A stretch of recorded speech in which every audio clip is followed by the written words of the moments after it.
Hello and welcome to the Oma Show. Today I'm going to talk about how to recognize and remove yourself from toxic environment. Did I get your interest? So let's start. Have you heard these sentences? Don't wear that color. It's your fault. Now handle it. Live, love and laugh. Anxiety is all in your head. You're playing a victim. People haven't got it worse. Or eat this or don't eat that. Gosh, these sentences might leave us feeling hurt and furious or simply baffled at the audacity. And you have the right to feel and think so. These are some of the very common similar statements we get to see when we are stuck in a toxic environment. If merely listening to them in a video is quite hurtful, having to listen to such remarks, even more intense ones, every day by someone can be disastrous for your health. How deteriorating it could be to your mental health, your sanity and senses. Staying happy in such an environment and protecting your sanity is never possible. Such environments not only steal your peace and sleep, but also hinder your nourishment and make you question your self-worth. But you, my love, don't deserve all this. Not you, not me, nobody deserves to be treated like this. We were made to bloom beautifully and be any version of ourselves in our grace and glory. Anything that makes any one of us believe otherwise is toxic and unhealthy for our health. Anyone who makes you question your worth is toxic and you need to get rid of it. In order to escape a toxic environment, first, one needs to recognize what is toxic environment. How does it affect you? What are your signs that signal you to leave it as soon as possible?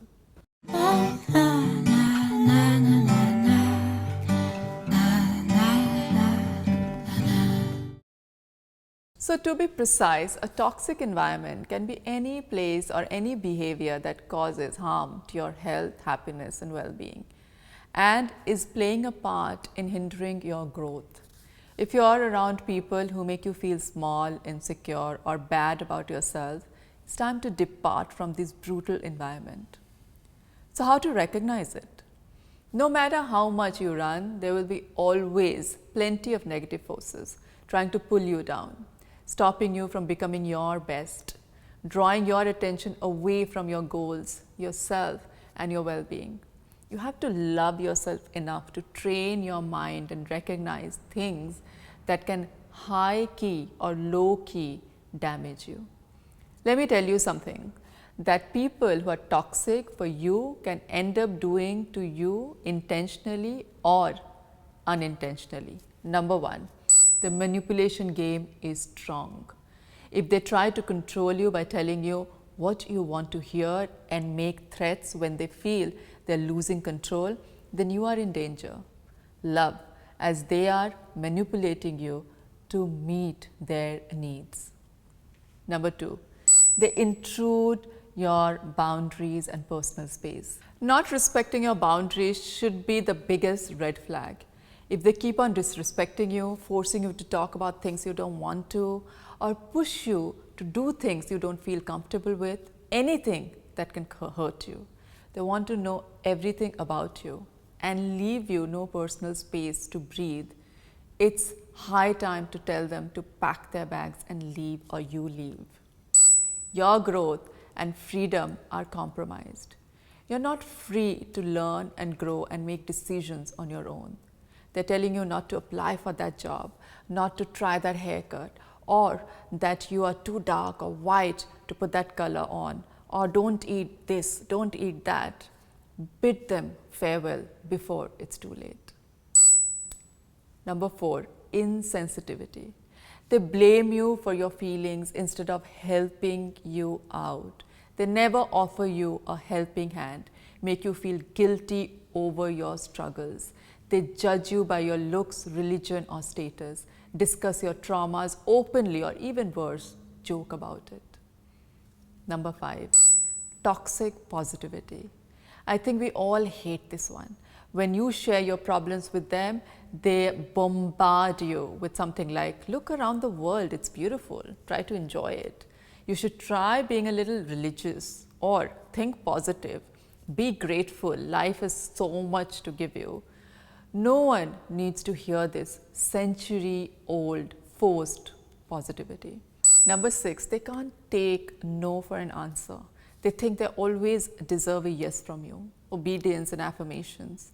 Hence, whenever you are courageous enough to say no, they take it to their ego and start taunting or misbehaving with you. Number 7, gaslighting is their favorite tool to hurt you. You sound crazy. You need to get over it already. You made it out, or you are the problem.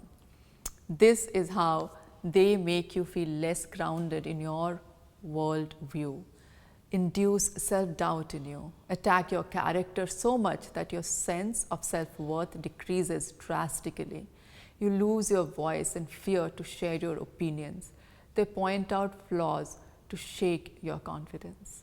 And all these toxic behaviors have some severe consequences on your psychological health. Most of them stick to you for years if not addressed properly. To mention some of them, I have a few as follows. It aggravates your nervousness, makes you question your worth. It's hard for you to validate your traumas and embrace your pain. You can't trust yourself. Taking decision is never easy for you. You get emotionally dependent on someone. You hide parts of yourself you think people won't accept. You always need reassurance, validation, or even worse, directions as well. You can't take compliments. People pleasing can be a solution for you to keep them near. You start feeling responsible for their failures and feelings as well. They steal your sense of reality and it makes you become unsure and drastically disoriented. You start believing that you don't deserve any good. But how to treat this cult of a toxic environment? This toxicity leaves you after great damage. However, the earlier you recognize that is positive, the easier it will be to get rid of it. There are a set of strategies that may be helpful to get rid of it. First, enforce your boundaries and never let them intrude on them. Never. Don't shame yourself for your struggles. Wear your scars and stories like your armors. They're regal and they make you special. Embrace the glorious mess you are. Accept the imperfections. Block people who disrespect you. Say no when it doesn't suit you. Outgrowing toxic friendships or relationships is okay. Not replying to texts won't hurt you. Respect your peace and space. Prioritize your health and comfort. Seeking mental health, if it takes therapy to let it all out and move ahead, you should go for it without hesitation. Our opinions matter. Trust your instinct. Socially withdraw yourself when too overwhelmed and exhausted. Surround yourself with the right people who appreciate you and make you feel uplifted. People you can trust without any fear of judgment, who makes you feel at home, trusted and loved. Love yourself. You're amazing. You've done wonders and you will keep doing them. Nobody holds the right to make you feel any less, not even you. You have always been a star and you should share your light with those who appreciate it and never complain that you are too bright for them. I know it's hard to endure all the pain and trauma that comes with this toxicity. It will take time and patience to heal. However, self-love is our only companion on this rocky, bumpy ride of healing. Just take one courageous step to call them out for their behavior and cut them off. Always remember that you can choose to be soft and strong at the same time, for honey and wildfire are both color gold. I'll leave you with this. See you next week, sending you lots of love and health.